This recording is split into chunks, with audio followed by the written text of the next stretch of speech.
Hello everyone and welcome back. My name is Matt Ladder and today we'll be continuing our Pillars of Eternity Let's Play series. So, at the end of the last session we finally got to talk with the trader that apparently, or allegedly, sold non-workable potents... Is it potents in American? I know in German it is. Basically Viagra. He was buying Viagra and apparently it didn't work for him. So he was pissy, and now we get to tell him he better fuck off or he'll be killed. How do you do? Renato smiles broadly and throws his arms in the air at your arrival. My friend, welcome back. Have you recovered my coin? Alari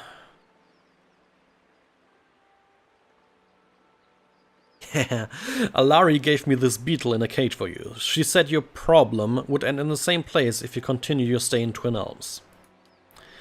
Renato's face turns bright at the sight of the gift. Insufferable witch! She can shove that beetle in her fetid mating hole. Gesticulating with every word, spit flies from Renato's mouth as his voice grows louder. Her and her face-painting thugs will pay for this insult. Reaches out to strike the cage from your hands. Okay, not a fan of being aggressive, but with high resolve, we're just being aggressive and tell him fucking stop it, you idiot. Your booming voice halts the Valian mid-swing. He backs away from you, for a moment terrified of your presence, but quickly regains his bravado and throws himself at you with renewed vigor. Maldito! The Valian merchant shouts out of his lungs. Savage, filthy animals, this damned city will burn! You hear a whistling sound from nearby. I'll kill you! Renato's voice gurgles mid-sentence.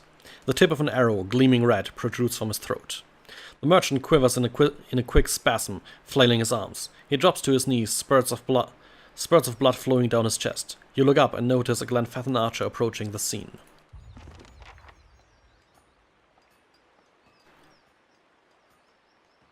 It's not her custom to tolerate squabbles between Estramorn.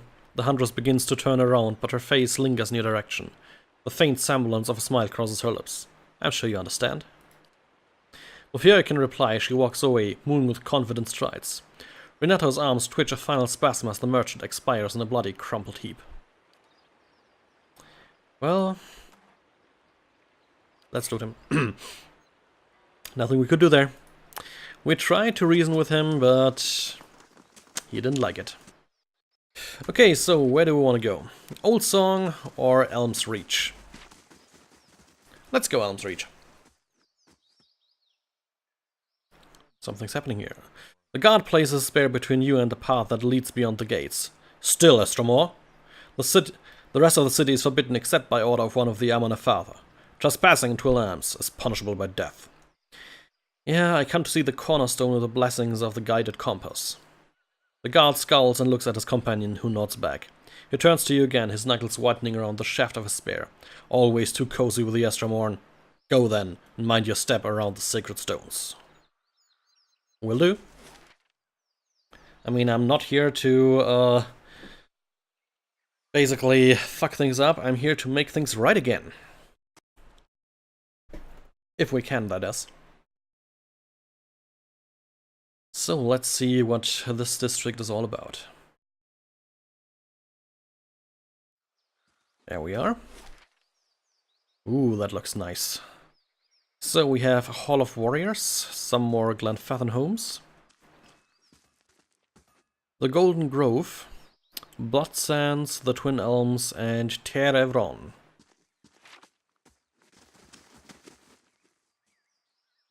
Okay, let's start by going into the houses. Maybe there's something interesting inside there. And we have a couple tribespeople. Stuff we could steal, but don't want to, so let's leave.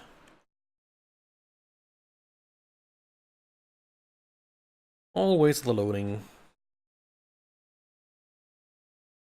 Okay, here we are again. Confident tribesman. The Glenfathan woman stares at the ground. Her bushy eyebrows frown in a straight line. Never before has a man slipped past with so much ease. A sign. A dark sign. An elven man waves his hand in an arc over the ground. It has come to pass. At the end of the motion, his long fingers close into a fist. We could not have foreseen it. The Delamgan could not either. Builder's wisdom to you. The woman shakes her head. And what does that tell us? She notices you, her thick eyebrows arcing in surprise. Estromor, excuse us. We are not used to your kind here, under the great trees. If we can assist you, we will. Well, can you tell me about the man you spoke of? Not Glenfathan. Broke into the tower, here in Elm's Reach. Nobody saw him come, not even the Delamgan. He moved in silence, like a Stelgar in the shadows. Our hunters caught no scent until it was too late. But we heard the stones crack when he stepped inside Teheran. Dark omen, I say this. Okay, Delamgan, what are they? They are ancient children of the giant elms. Our people have lived with the two sisters in peace since we arrived hundreds of years ago. Delamgan call us friends. We call them our own kin. Our protection, their wisdom. Together we share a strong bond. They have always lived under the shadow of the great elms. Walk until you cross the stream, and there you'll find the Delamgan sisters. That sounds interesting. Ooh, we have something we could take here. Orlan's Cradle. Always happy to have. Let's go inside here. Explore all the places. Leave no stone unturned. Just tribespeople again. Well, I mean, what do I expect, right? Not every home not every building is home to a quest. That way around.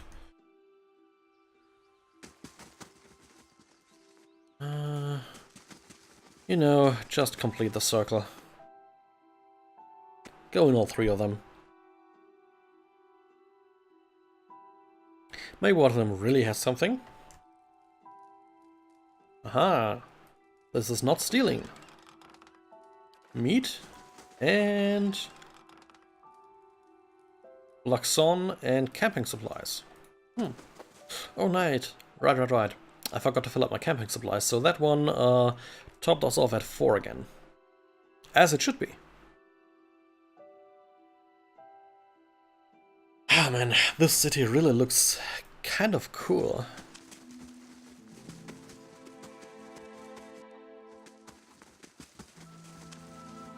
Hall of Warriors.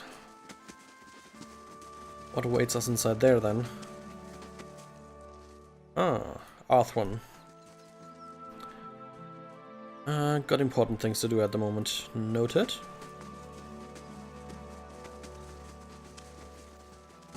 Something over here we can take, and we'll do that. Pilgrim's Crowns. Go into the Hall of the Warriors and see what they have on offer.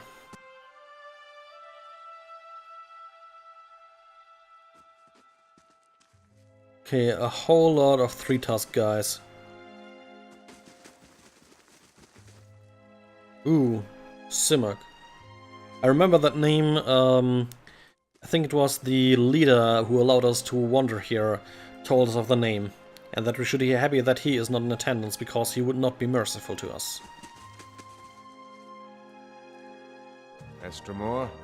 A grizzled old elf, his hair braided and dyed, stands at one end of the hall. His arms and chest are cross-hatched with pale seams of scars. His crooked smile looks like another. It's not many Estromor who are permitted into our sacred city. Bathrol must be feeling especially soft today. Adair pays no attention to the elf and instead has locked eyes with the Stelgar in front of him. He whispers to you, "Do you think he'd mind if I pet the Stelgar?"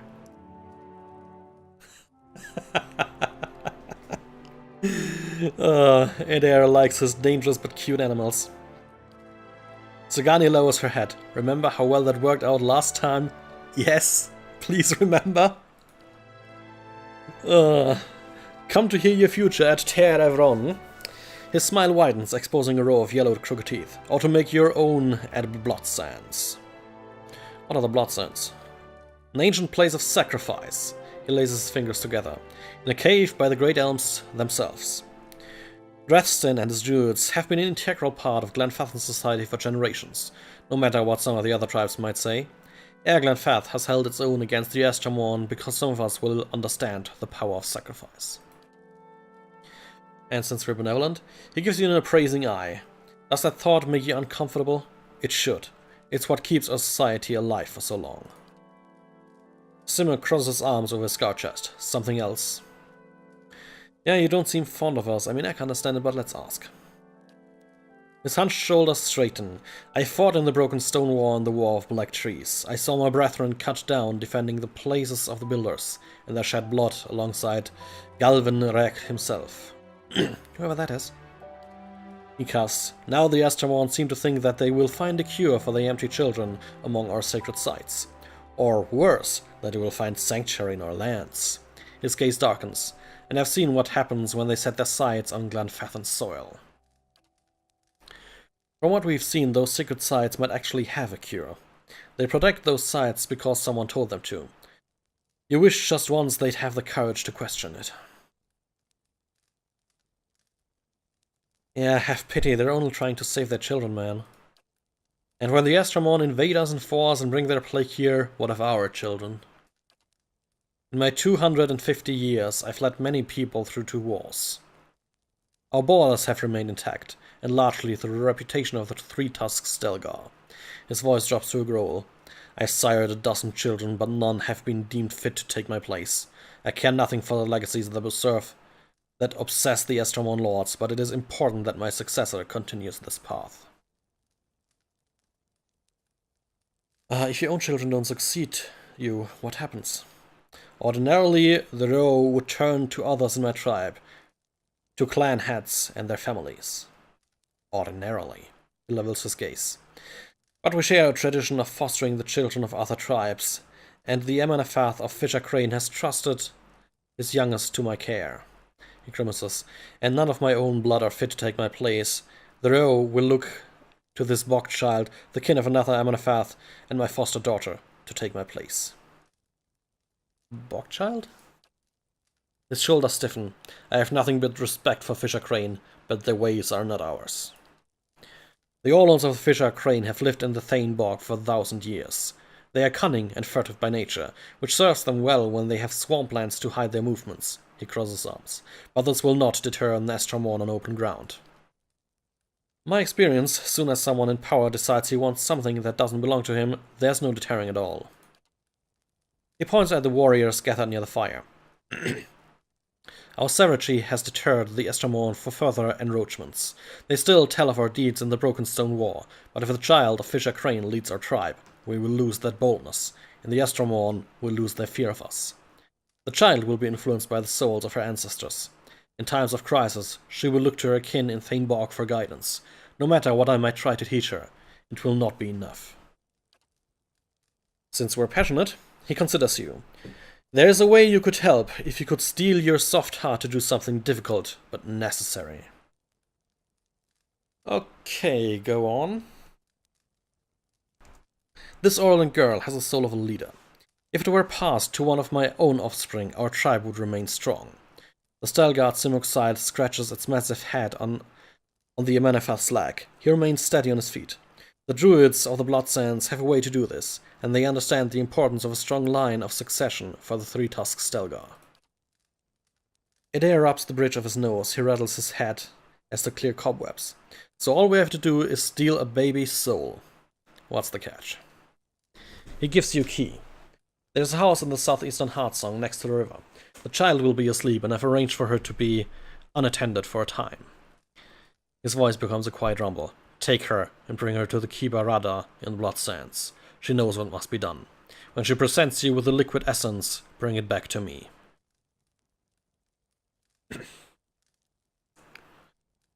Okay.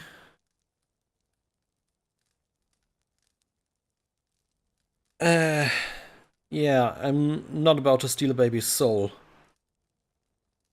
I don't see why you need me to do this. Because I cannot do it without attracting undue attention, he frowns.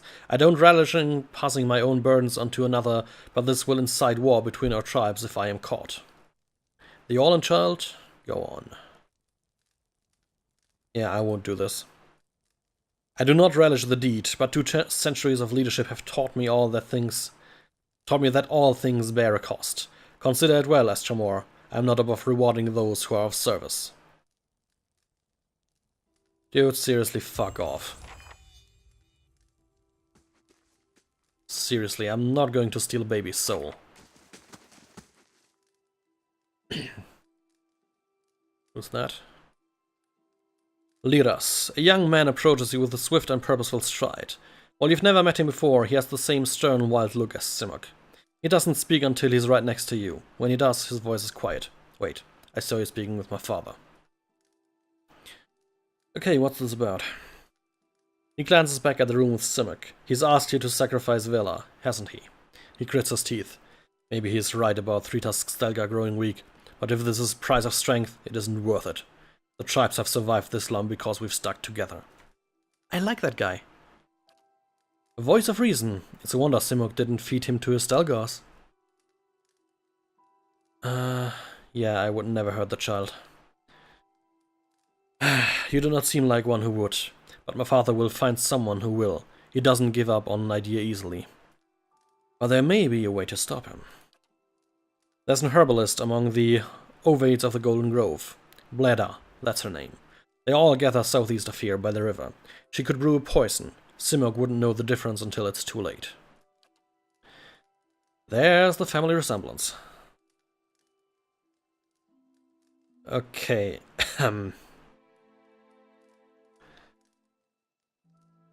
Yeah, why not just return the child? It's complicated.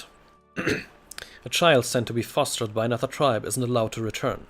Unfortunately, explaining that we're shielding her from my father would make matters much worse for both tribes. He tugs at a thin braid.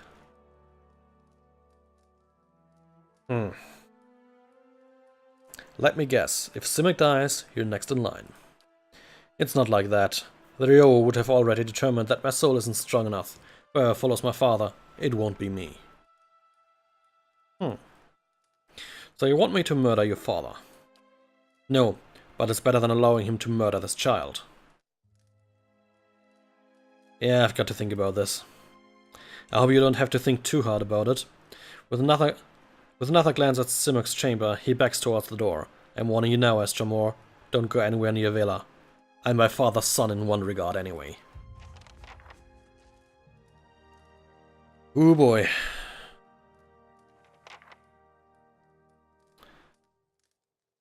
Yeah, I think I'll be going with poisoning that guy because, yeah. Children, all that, obviously. And I do actually think that his son might make for a good leader, even that little bit just there, standing strong against something that's just utterly wrong, and recognizing that the tribe survived because they've stuck together. That is indeed an attitude I would like. And one I can respect on top of that. You know what, come. Let's actually do it. Sorry for the loading screen again though, but sometimes I just do the decision on the spot, so to speak. Let's see what this quest has in store for us in the long term. Okay, we don't need to talk to him again. We can just do it. Okay, well, then even more needlessly loading screens. Well, that was great. Okay, so, in the Golden... what is it called? The Golden Grove. That is where we shall go then.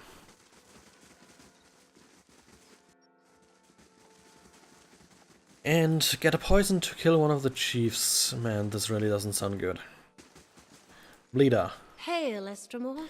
Yev holds a chipped wooden pipe. The sweet smoke wafting from the barrel makes you dizzy. Welcome, Estramor.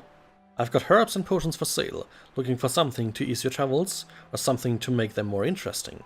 When she grins, you see her teeth and gums are stained brown. White leaf. Nice way to spend an afternoon, and the following nights, and most of the next day. Yeah. First up, show me what you have. Flask of war paint. That's a very short duration war paint. Do you have... Yep, Vithric brains. We want them all. Sounds good. So, do we have anything to sell? Well, an exceptional sword is what we could sell. Let's do that.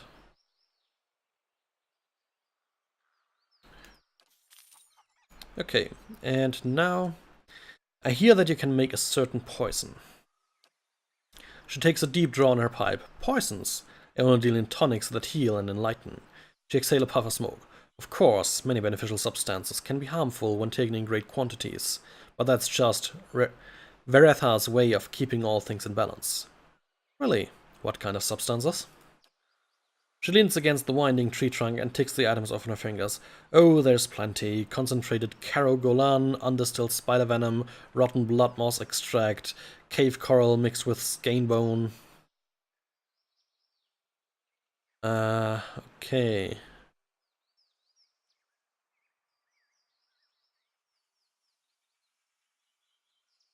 Mixture of cave coral and skein bone. She stops counting and scratches her head. What would you want with something like that? Well, my friend Stalga is dying and he wants to ease the creature's passing. She frowns, her teeth clamped around the pipe. Poor thing. Here, take this. She gives you a vial filled with dark fluid. It works slowly, but this will send him back to the cycle kindly enough. Just see that it doesn't get misplaced. Half that dose would kill an Omana. She taps ash from her pipe into the grass. Was there anything else I can do for you? Nope. Absolutely nothing. Ooh, another named. Many blessings, traveler. Though his eyes are closed and his posture still, the man before you keeps his head aimed at you, as if carefully following your movements. Hail to you! May your time in the Golden Grove be enriching. If you are in need of services, he says, his eyes still closed, speak with Bleda. She will see to your concerns. Okay, what can you tell me about the Golden Grove? We are naturalists, philosophers, herbalists, and teachers. The Ovates of the Golden Grove know that true wisdom comes from the study of the natural order. We endeavor to teach others to explore the world for themselves. Sounds like something that's actually not bad.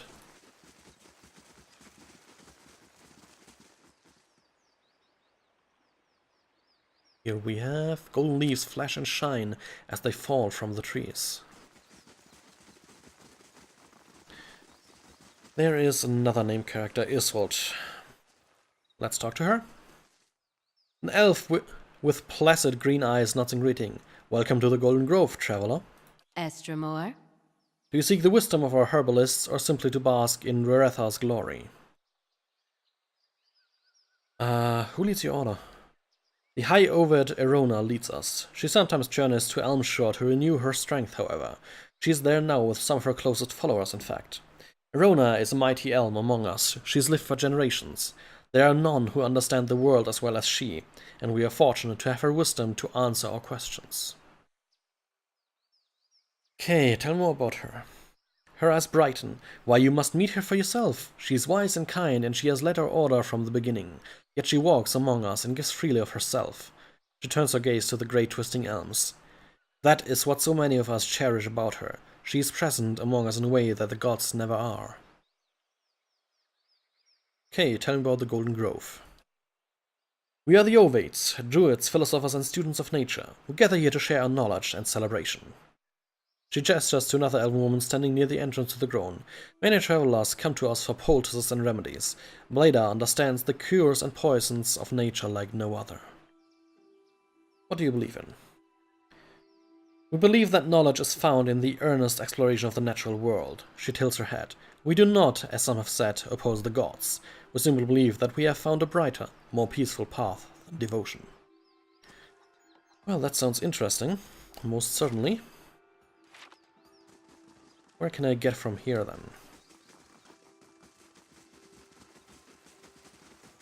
then? No other named characters. Okay, this doesn't lead to another place. Okay. So out we go to the bridge, and here I will end this episode. So yeah, thank you all for watching, hope you've had some fun. If you did, you know, commenting, liking, subscribing, every little bit helps me along, and I would be much grateful if you could help me reach the 100 subscribers target I have in mind, maybe by the end of September, if I am lucky. So yeah, thanks again for watching, see you in the next episode.